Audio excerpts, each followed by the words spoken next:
Welcome everyone to the group chat brought to you by Overmark. I'm really excited today because we have a very special guest here and she's going to share very useful information for something that's coming out very soon. With me today is Charlene, but our special guest today is Hilary. Hilary, can you introduce yourself to our listeners? Hello everyone, I'm Hilary. So I'm currently a JC2 student in Hwa Chong Institution. So maybe more about myself and what I do outside of school will be that along with some of my friends, we actually founded this platform called Telescope.sg, where we are actually helping secondary school students to confidently make their post-secondary track and institution. So our name is actually the combination of the words telescope and school because we want to provide insights into each and every school. DSA and EAE season is coming up, so I guess that's what we will be talking about today. Yep, so we have Hilary here with us today to really take a deep dive into DSA and EAE. I think we have a lot to share, and I think this is a process that some of you will be going through very soon. So we want to really offer the best tips and insights in terms of making your application a successful one. So I think we will start off with this question first. Hilary, what is Telescope doing and how does it help students know more about DSA and EAE? Okay, so actually just recently we actually ran a workshop in collaboration with Praxium on a DSA and EAE workshop where we actually did a deep dive into DSA and EAE to allow you to understand why exactly schools actually hold DSA and EAE so that you can better know how to stand out from the rest of the applicants. So we also did some case studies in that workshop, and you can actually check that out on our website and our Instagram platform soon, because we will be putting up an article which summarizes it. And then currently we have actually embarked on sharing seniors' responses. So these seniors have gone through DSA and EAE personally, and they'll be sharing their experience from how they chose the schools or to how they chose their courses, and then their interview experience, what they put in their portfolio, so on and so forth.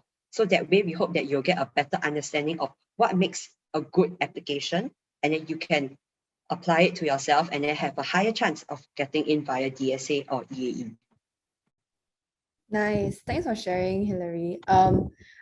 Just for the listeners out there who are not sure, right? Can you share more what is DSA and what is EAE? Actually, personally, right, I don't even know what's EAE. I don't even know what it stands for. Okay, so DSA stands for Direct School Admissions.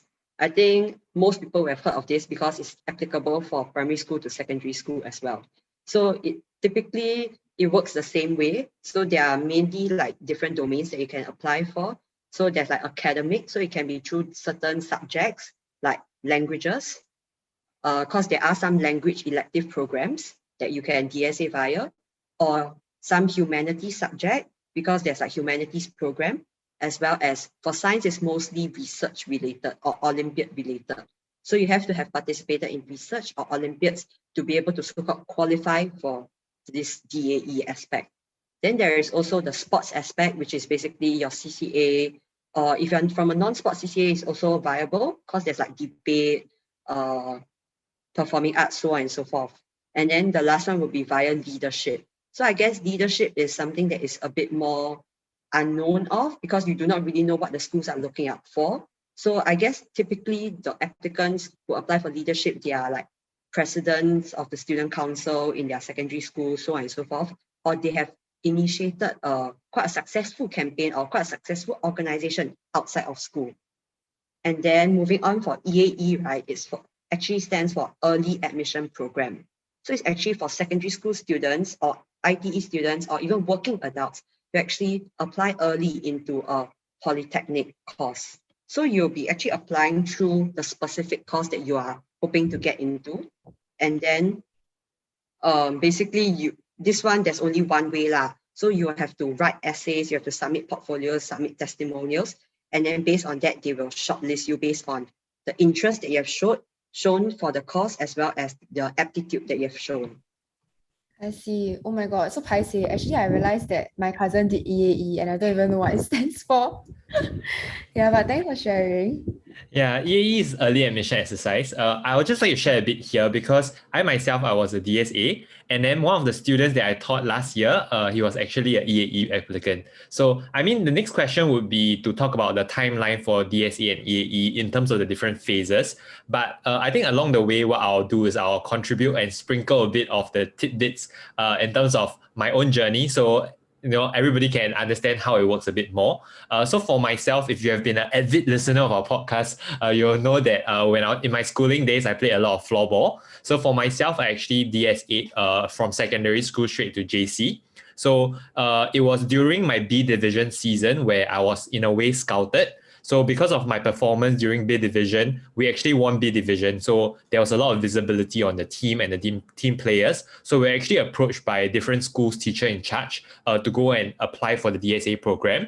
Obviously, there are cases whereby maybe you didn't perform that well, but that's okay still because you should go and look out for if you have seniors in that school. Like, for example, you want to DSA to this certain JC, go and talk to your senior that's already in that JC. Speak to the teacher in charge and get the details on the timeline for your DSA because that's the very first step. You want to in a way introduce yourself, and I think that is very important. So I think to follow up on this story aspect, which I'll elaborate on later, I have a very exciting story in terms of how I decided. So I was offered DSA between TJ and VJ. I'll tell you all how I make my choice eventually. But Hilary, more on the technical side of things, right? I understand that we can split the DSA and EAE process into 5 phases. Can you just let our listeners know what are these 5 phases? Okay, to be very honest, because I did not go through DSA or EAE being an IP student, so I'm not exactly sure of like what are the exact 5 phases, but I would say that the first stage is surely for you to apply to the different schools. And this one, you have to be very aware of the different deadlines because each JC has a different deadline. For EAE, it's slightly simpler because if I'm not wrong, it's a common platform where you EAE into all the different polys or courses together. Yeah, so that one, the first one is application. So be very careful about the deadlines because once you pass the deadline, there's no way for you to apply again. And then after that, it will be the shortlisting as well as the trial or interview period. So depending on the domain that you have DSA or EAE, right, they will call you in for a trial, a test, or an interview. So for instance, I know of this secondary 4 student, currently JC1, but she basically DSA through debate. So she was shortlisted and then she was called down for a trial and an interview. So the trial required her to actually conduct a debate together with the other applicants.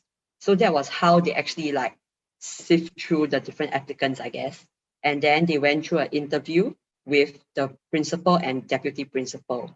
So it differs from each JC because like I know someone else who DSA academics into Hwa Chong, and basically he did a lot of Olympiads, and so they actually asked him to join, and then they required him to join the Hwa Chong Science and Math Talent Program.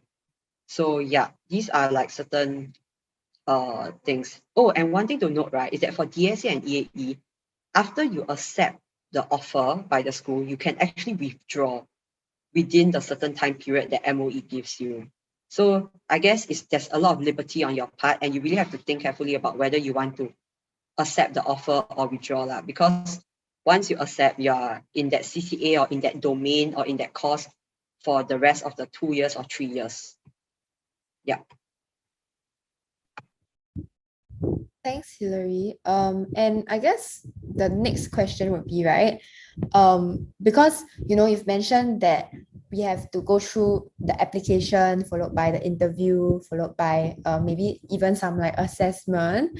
What are some things that you think that every participant or for this DSA EAE program, right, should prepare for? Like, you definitely confirm plus chop need to prepare before you go and apply, or before you even like press the application button for EAE or DSA. Okay, maybe I'll start with what you can prepare for even years ahead of time. So I guess the one where you can prepare for and you must, in a sense, start early, which is like years in advance, will be portfolio. because you can't build your portfolio in just like 1 or 2 weeks. You need the real experiences to be able to fit it into your resume to send it to the different schools. So that one, you can work on it, and this will depend on what you're aiming for. So for instance, if you are aiming to enter a design course in Polytechnic, then you should start working on maybe doing some freelance designing, or even just doing like art by yourself and then just posting it on Instagram and try and grow your account from there. You don't have to exactly earn money through your art, but at least put it out there for people to see. So that's one way that you can build a portfolio. Of course, it differs from course to course. And then I guess other stuff that you have to prepare before DSA or EAE will be the write-ups, because most schools will require a write-up from you to, in a sense, elaborate more about yourself or about your interests, so on and so forth. You will also need a testimonial or a character reference from your teachers. And I would say that asking your teachers early for this will be better, because you give them more time to think through about what they can boast about you. And actually for testimonial, you can actually prepare earlier, because in a sense, right, you can, in a sense, be more active during lesson time, or like, try and, in a sense, involve your teacher more about your extracurriculars, so on and so forth, so that they understand the different aspects about you better. And yeah, I think that's mostly what you can prepare. I'm not sure, Daryl, do you have anything else to share? Yes, I do. Okay, I think I want to share this idea. When you are preparing to go for DSA or EAE, you really need to have the, in a way, go get it mentality. You can't be very like passive. You have to be very like active in terms of your pursuit, in terms of checking out the deadlines, getting this certain agendas done early on, and making sure that your paperwork and everything is settled. If you're taking a very like wait and see approach, then I think maybe this is not cut out for you, because you really have to go and fight for your opportunity. In terms of the slots allocated for DSA or EAE into each course and each school, it's quite a limited amount. So you really have to do quite a bit to distinguish yourself from the rest in order to stand a chance. Now let's go part by part. We start by talking about the portfolio first. So the thing about portfolio is it shows the person that you're applying to why you deserve to be considered. So I think just going back to Hillary's point, if you're interested in design or let's say film, but you haven't even done a single design or you haven't even done any passion project, then what makes you, an applicant that deserves or is worthy of being considered? So you need to show that you're passionate in that area. So in that sense, you justify why you deserve to be considered.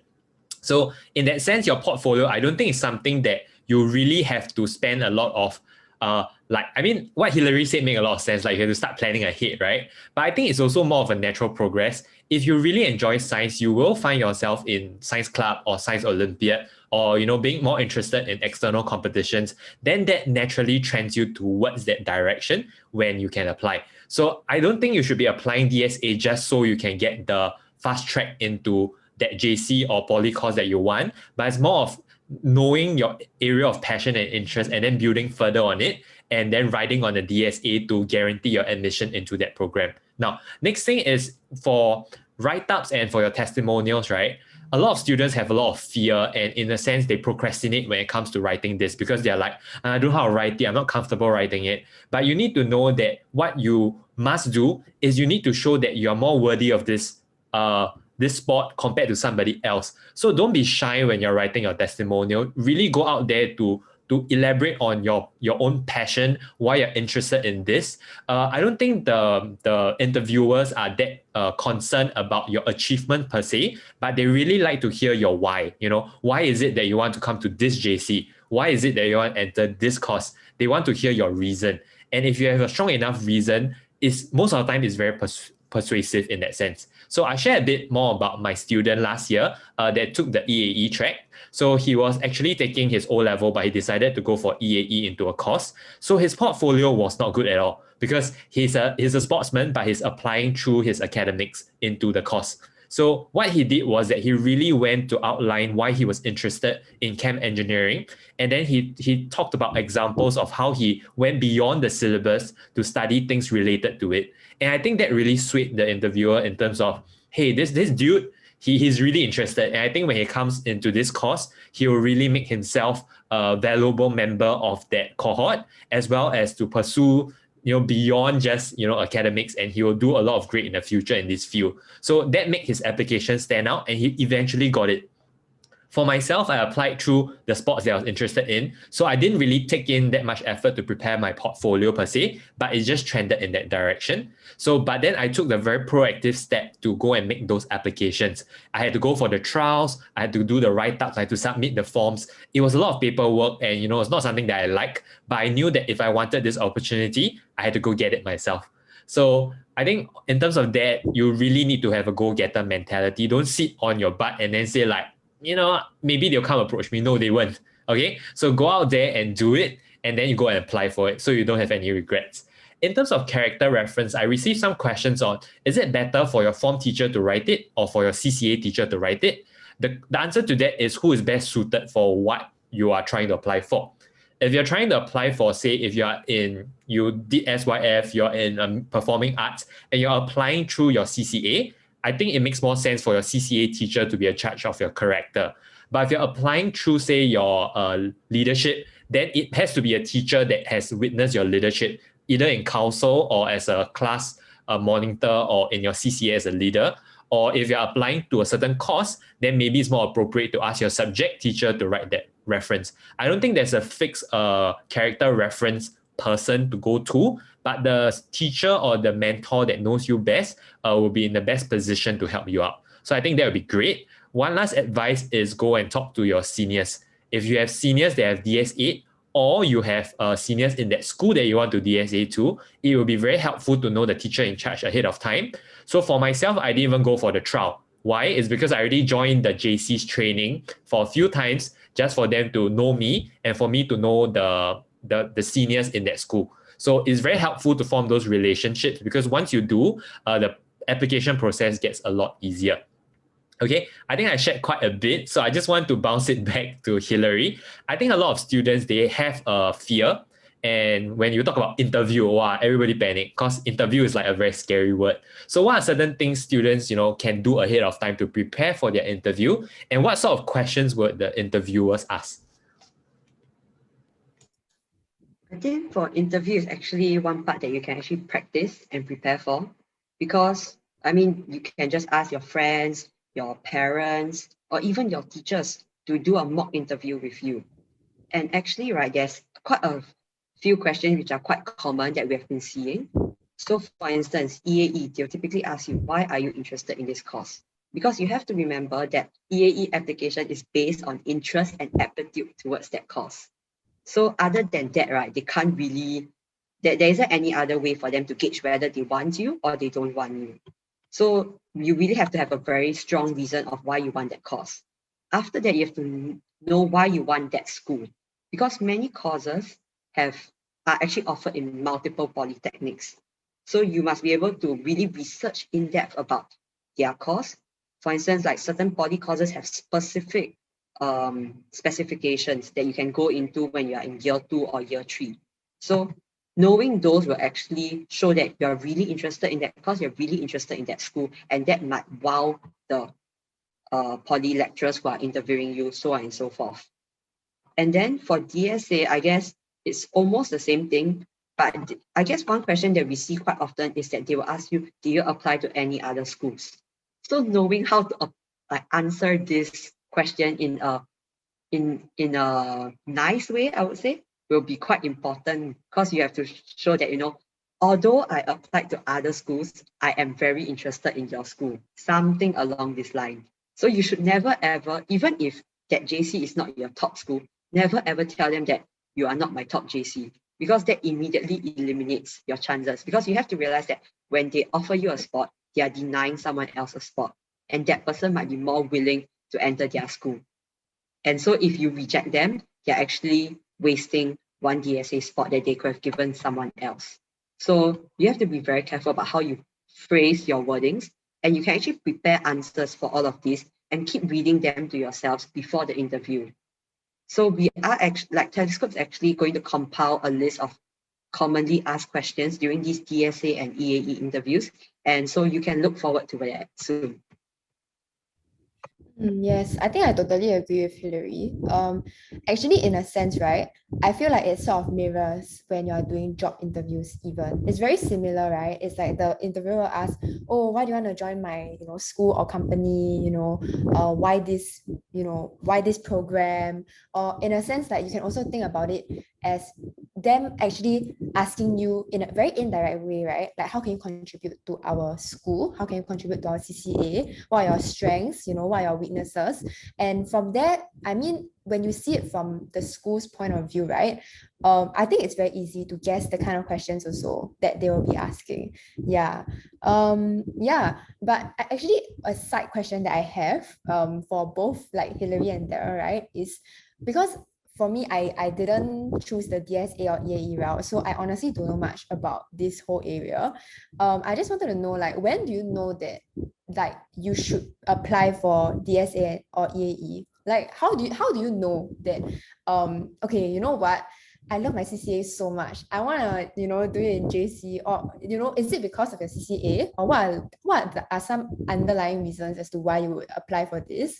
Number one, and I guess what's the pros and cons of applying for DSA/AE versus not applying for it? Yeah. Okay, very objectively speaking, as much as Daryl said just now that you should not be looking to enter DSA or to apply for DSA or EAE just because you want the, in a sense, a fast route in, we know that many people actually do it for the fast route in because it is, in a sense, it's a very huge burden that's off your shoulders. Because as much as DSA and EAE is a conditional offer, like the points that you require to get into that course or that school is actually much higher. So you don't have to, in a sense, study as hard, and you are able to be slightly more relaxed. So I guess a lot of people choose that route, and you must also choose that route when you have something that stands out among your peers. Because if you have nothing that stands out, right, it's very hard for you to it's very hard for the teachers or the lecturers to see that shining point in you and they want to offer this spot to you. Because if you don't have anything to stand out, right, then I rather you not, in a sense, waste time on the application. Because like Daryl said just now, there's a lot of paperwork, there's a lot of preparation that needs to go into it. Sometimes, like what he said, he even goes down for the trainings. So there's additional time put into, this application process.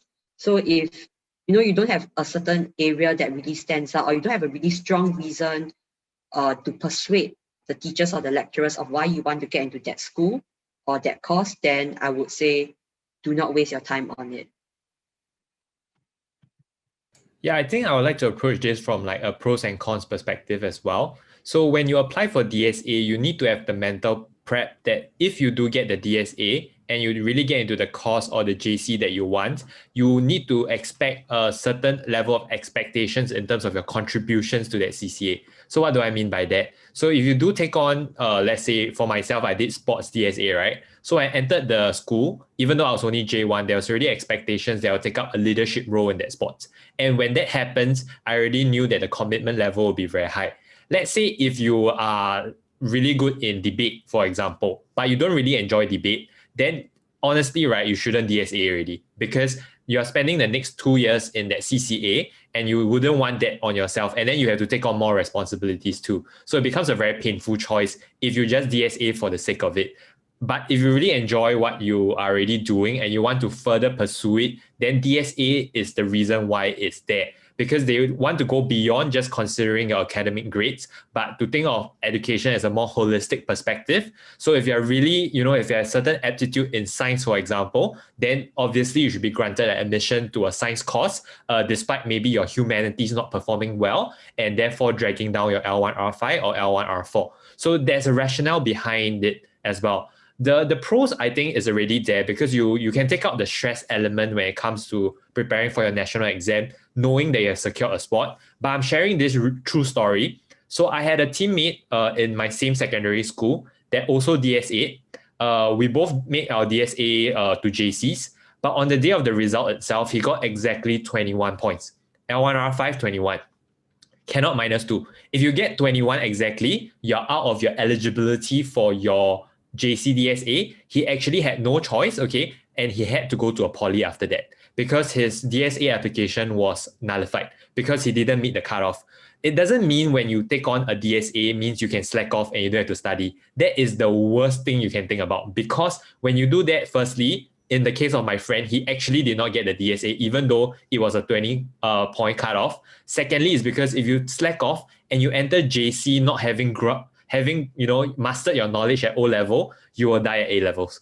And that is a very real thing that occurred to a lot of DSA. It's not an uncommon sight to see a DSA retain or drop out of JC, mainly because they didn't get their foundations grounded and because of the rigor and the demand from their CCA required of them as DSAs. So you do need to be prepared that if you DSA, there's pros, but there's also cons. You need to be very clear when you make this decision.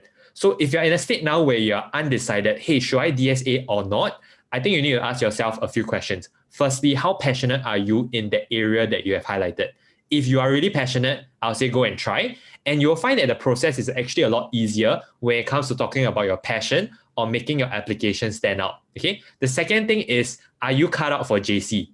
Right. Okay. So if you're not cut out for JC and you're applying for a DSA program, I say don't do it. What you can do instead is to try your best for O level. And if needed, you can go for appeal after that. You can always appeal into the JC because there will be people dropping out from that JC, which opens up your chances. And since you're already very good in your niche area of passion, you actually stand a better chance to appeal into that school. So it gives you a bit more option and flexibility in terms of that. Okay. And lastly, when you DSA, you need to ensure that you're ready to take on the responsibility. So for example, if you're somebody that's very bad with time management, you can barely handle your academic workload at O level, I suggest that you don't go under the DSA route and force more exco or captain or president level kind of responsibility on yourself, because there's that expectation of you. Okay, I think I shared quite a bit already. I think in terms of differentiating yourself, there's really a lot that you can do. But I'd just like to wrap up this podcast by asking Hillary this question. A lot of students are preparing to go into this process. What is one golden advice you'll tell students in terms of how to mental prep for this DSA/EAE process? I think in terms of advice and mental preparation is give it your all. This is your one chance, and so take this one chance, and if you have decided already to go for this DSA or EAE, put your best effort into it. Because I'm assuming that once you have decided, you know that it's really your passion, it's really what you want to do. So why not give it your best and then try and get the spot as much as you can. But you have to keep in mind that the result of the DSA or the EAE application does not define you. And even after that, you have to continue working hard for O levels, because you can prove the school wrong by getting into their school again after O levels. Yeah, I've been coming to the end here. I just want to wrap up by sharing the end of my story. So as I told everybody, right, I DS8, so I was choosing between Temasek JC and Victoria JC. At that point in time, I think it was quite obvious choice that VJ was better. But then in my case, floorball was still relatively new in TJ. So I had a chance to achieve a lot and bring the school to somewhere that it had never reached before. So in the end, I couldn't decide. So what did I do? I flipped a coin and I ended up going to TJ. That is my story. Yes. Okay. So for all the listeners out there, don't care, just apply and then you can decide later. In any case, if you're like me, you can always flip a coin. You never know what happens in life. Do I regret going to TJ? Not really. I enjoyed myself. Okay. So I think for all our listeners out there, going through this EAE and DSA process, it will be stressful, but as Hillary said, give it your all because it will be worth it. Hillary, I'd like to thank you for taking your time out today to have this podcast. I think that for our listeners out there, this has been really very insightful, especially for most of them who have never gone through the process before. Just to give a shout out to Telescope, if you have anything related to EAE or DSA, you have any queries, you want to read past stories of other seniors that have done it, and you wanted to find out more, I think go onto the platform. They really have a lot of amazing things to share. Hillary herself, she's a JC2 student, but she's working on this passion project just for her juniors. So I think give it a lot of support, okay? And they'll be also bringing us a lot of awesome content to help you through your post-secondary journey. So once again, thank you for coming on this podcast. Any last words you want to shout out to our listeners? Thank you for having me on this podcast. I think what I can say is really cherish your secondary school time, because I really miss my secondary school time. As much as it may be very stressful for you if you are an O-level student, or even if you're not an O-level student, it can be quite stressful with all the exams, but really cherish it and it will all turn out fine at the end. Okay, that's it for this week's episode of the group chat. Remember to follow us, and if you have any topics you want us to discuss, just drop us a DM or answer our IG story on Instagram. Okay, goodbye everyone. It sound right, boy.